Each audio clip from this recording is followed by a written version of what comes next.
Сальмацпа, 31 мая, День памяти жертв политических репрессий. Талдыкольская сельская библиотека представляет видеоролик «Оз халқына қарсы соғыс. Война против своего народа». Преступлением сталинизма считается насильственная депортация народов СССР в годы массовых политических репрессий. После издания указа президента Верховного Совета СССР о переселении немцев, проживающих в районах Поволжья, от 28 августа 1941 года было переселено 950 тысяч немцев. Немцы явились самой крупной национальной группой из всех наций, попавших под депортацию.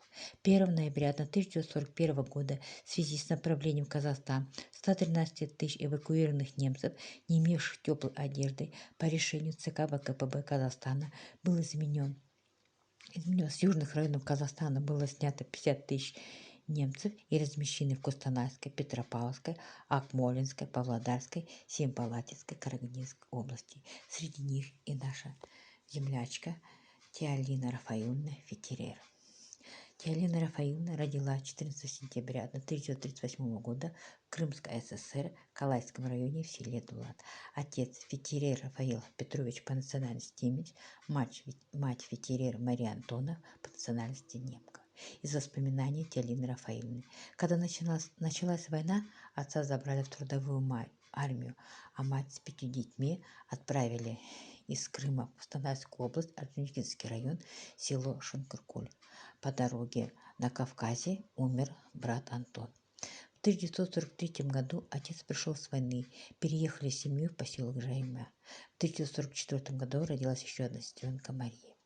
В 1949 году умер отец, мать осталась с детьми, переживала голод и холод. Мать Марии подвергалась ежедневным проверкам, потому что считали врагом народа то, что она была немкой. Мама работала днем дояркой, помогала соседям белить, стирать, только чтобы нас прокормить.